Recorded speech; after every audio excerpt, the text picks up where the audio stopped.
Como um país pequeno e quase sem relevância no cenário mundial, conseguiu acabar com o crime organizado e voltar os olhos do mundo para si, mesmo marcado por anos de atraso na economia e na indústria, o país parece ter conseguido resolver problemas que México, Brasil, Estados Unidos e outros vêm sofrendo há décadas. E apesar de Nayib Bukele ter resolvido vários problemas, ou pelo menos uma boa parte deles, as consequências podem resultar em novos dilemas e nem sempre em uma boa forma para o país, pois o assunto vem levantando críticas e apoio ao redor do mundo. E dependendo da narrativa que você ouvir, saberá que ele tem sido muito rigoroso quando se trata do crime organizado, e por outro lado, dirão que ele tem começado a agir como um futuro ditador de El Salvador, e esse é um assunto que gera muitas controvérsias. Além do fato de El Salvador ser um dos menores países do mundo e mesmo assim ter registrado os maiores índices de homicídio em 2015. Entretanto, de uns tempos para cá, os índices vêm diminuindo consideravelmente, mas será mesmo que esses dados são confiáveis? É isso que eu te conto nesse vídeo.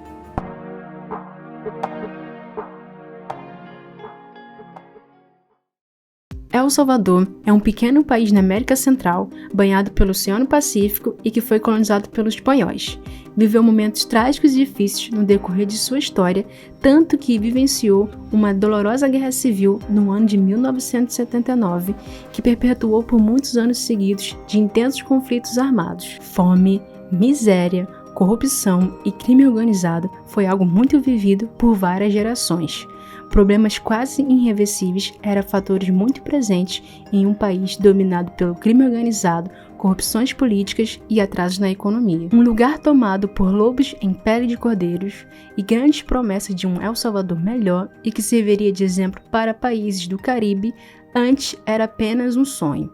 Porém, depois que certo homem chegou ao poder, o mundo tem visto o quão poderoso pode ser um presidente salvadorenho e que a América Latina pode sim ter alguém de respeito e prestígio geopolítico. Mas não podemos negar o fato que a economia e a educação são partes cruciais no desenvolvimento e crescimento de uma nação soberana.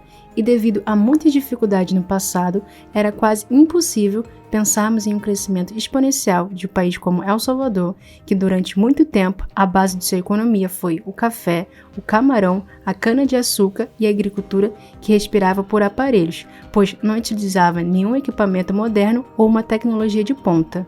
Sem negar o fato que no ano de 2001, o país trocou progressivamente sua moeda oficial, colo, pelo dólar americano, devido à falta de valor que a moeda agregava no próprio país. Com isso, tornou-se totalmente vulnerável a qualquer crise financeira que poderia ocorrer, além de ficar extremamente dependente dos Estados Unidos. Então, por que não adotar uma moeda sem domínio interno? Foi então que o país deu um grande salto em setembro de 2021 ao oficializar o Bitcoin como sua moeda, trazendo assim modernidade, visibilidade e atraindo mais turistas. Nayib Bukele mostrou não ter medo de inovar. Então, El Salvador se tornou o primeiro país do mundo a adotar o Bitcoin, mas muitas pessoas são contra essa ideia. E mesmo essa atitude não agradando a todos, Nayib Bukele demonstra que não vai voltar atrás, pois pela primeira vez na história, El Salvador tem dado importantes avanços para um país melhor. Mas assim como foi o Winston Churchill para a Inglaterra e para o resto do mundo durante a Segunda Guerra Mundial, será que poderia ter alguém tão destemido em plena América Central? Bom, parece que sim, pois é isso que Nayib Bukele tem feito aos olhos de seus seguidores e críticos, enfrentando o crime organizado de uma forma mais coerente do que todos os seus antecessores fizeram. Mas antes de falarmos sobre como Nayib Bukele tornou El Salvador um dos países mais seguros do mundo, precisamos saber quem é ele. De origem palestina, Nayib Bukele nasceu em El Salvador no dia 24 de julho de 1981 e com a aparência de um jovem inexperiente, a postura dele mostra totalmente o oposto disso, pois tem conquistado milhões de pessoas, tanto da geração Y, tanto da geração Z. Sendo as redes sociais uma das suas maiores aliadas em campanhas políticas e na divulgação de seu trabalho.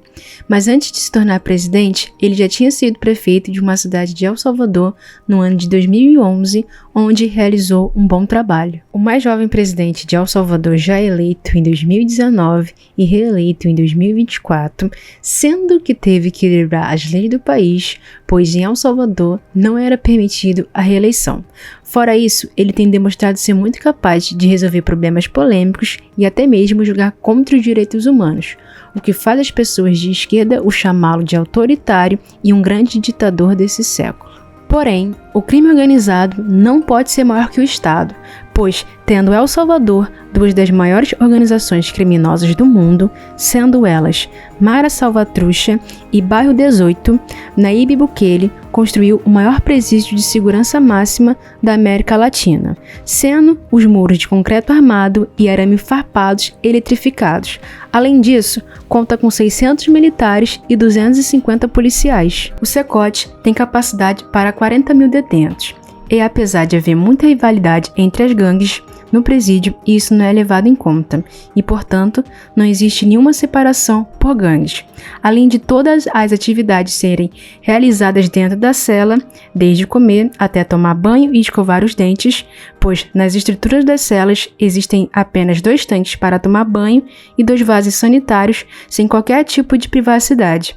E na hora de dormir, contam apenas com uma chapa de metal sem colchão. Devido a um tratamento totalmente de quinta, Nayib Bukele é extremamente criticado pela forma que administra a mega prisão.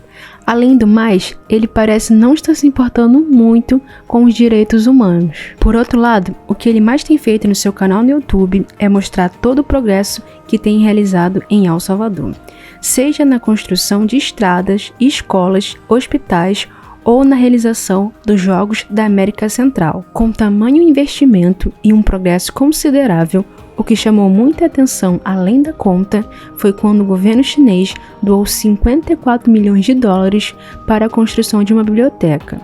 O detalhe mesmo é que os chineses fizeram questão de deixar claro que não existe nenhum interesse por trás disso. Mas será isso mesmo verdade? Pois antes mesmo de uma grande aproximação com o governo chinês, Nayib Bukele demonstrava muito interesse no governo americano, e as coisas parecem terem tomado rumos completamente diferentes. Seria isso uma estratégia geopolítica ou uma mera coincidência?